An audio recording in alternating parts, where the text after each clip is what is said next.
নমস্কার সবাইকে। আজকে খুব সুন্দর একটা রেসিপি শেয়ার করবো, একদম নিরামিষ রেসিপি, পেঁয়াজ রসুন ছাড়া ছোলা নারকেলের কাঁঠালের ডাল।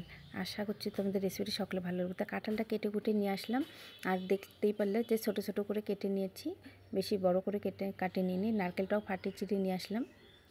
এখন এখানে জল বসিয়ে দিয়েছি, আর কাঁঠালটা একটু সিদ্ধ করে নিব। আর কাঁঠাল একটু ভাপিয়ে রান্না করলে সেই কাঁঠালের টেস্টটা ভালো আসে, যেহেতু কাঁঠালের গায়ে একটু আঠা আঠা থাকে, আর এরকম করে ভাপিয়ে রান্না করলে সেই আঠাটা চলে যায় আর খেতেও বেশ ভালো লাগে। তাই তো জলটা দিয়ে দিলাম, জলের মধ্যে হলুদ লবণ দিয়ে দিলাম পরিমাণ মতো, দিয়ে এখন কাঁঠালটাকে সিদ্ধ করে নিচ্ছি। এবার ভালো করে নেড়ে ছেড়ে নিলাম, নিয়ে 70% কুক করে নেব। বেশি কিন্তু সিদ্ধ করে নেব না, একদম অল্প 70% সিদ্ধ করতে। এটা প্রায় সিদ্ধ হয়ে গিয়েছে, এখন নেড়ে নিয়ে এখন নামিয়ে নেব।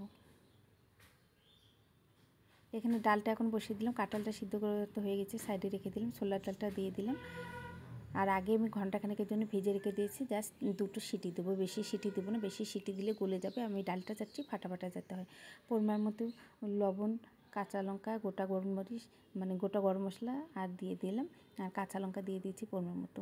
ঝালটা তোমাদের টেস্ট অনুযায়ী দিয়ে দিতে পারো, তবে এই রান্নাটা একটু মিষ্টি মিষ্টি খাবারই খেতে ভালো লাগে। তো ডালটা সিটি হয়ে গেছে, সাইডে রেখে দিলাম। এখন এখানে রান্নার রেগুলার তেল দিয়ে দিলাম, গোটা গরম মশলা, শুকনো লঙ্কা, তেজপাতা দিয়ে দিলাম। আর গোটা গরম মশলার মধ্যে রয়েছিল বড় এলাচ, ছোটো এলাচ, দারচিনি, 2টো লং। এরপর দিয়ে দিলাম গোটা জিরে 1 চামচ, জিরে পরিমাণটা এখানে বেশ খানিকটা দিয়েছি।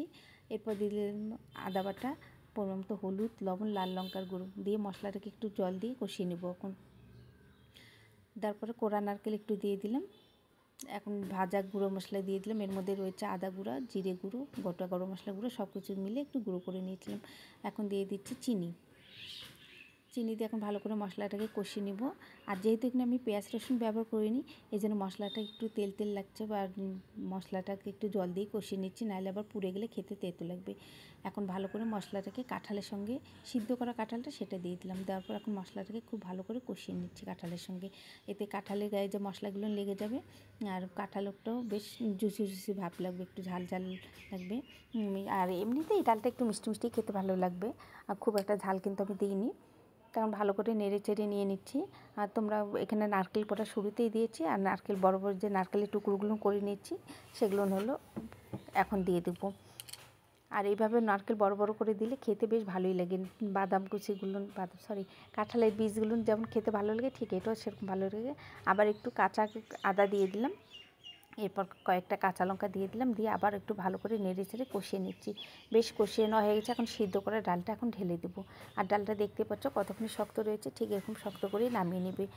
এখন কাঁঠালের সঙ্গে খুব ডালটা ভালো করে কষিয়ে নিয়ে এখন গরম জল দিয়ে দিচ্ছি। যারা ইউটিউব চ্যানেল দেখছে, এখনও যারা আমার চ্যানেলটিকে সাবস্ক্রাইব করুন, প্লিজ চ্যানেলটিকে সাবস্ক্রাইব করে তোমাদের ফ্রেন্ডস অ্যান্ড ফ্যামিলির কাছে ইউটিউব চ্যানেলের লিঙ্কটি শেয়ার করে দিও। আর যারা ফেসবুক পেজ থেকে দেখছে, আমার পেজটিকে এখনও যারা ফলো করিনি, প্লিজ পেজটিকে ফলো করে নিন। আর অলরেডি যারা পেজটিকে ফলো করেছে তাদেরকে অসংখ্য অসংখ্য ধন্যবাদ। আর ভালো করে নেড়ে চেড়ে নিচ্ছে। আর ডালটা বেশ ফাটা ফাটা মাখা হবে, ওই পাতলা হবে না, টেলটেলা কোনো কিছুই হবে না। এরকমই নামিয়ে চেড়ে এরকম গরম মশলা ঘি দিয়ে নামিয়ে নেব। আর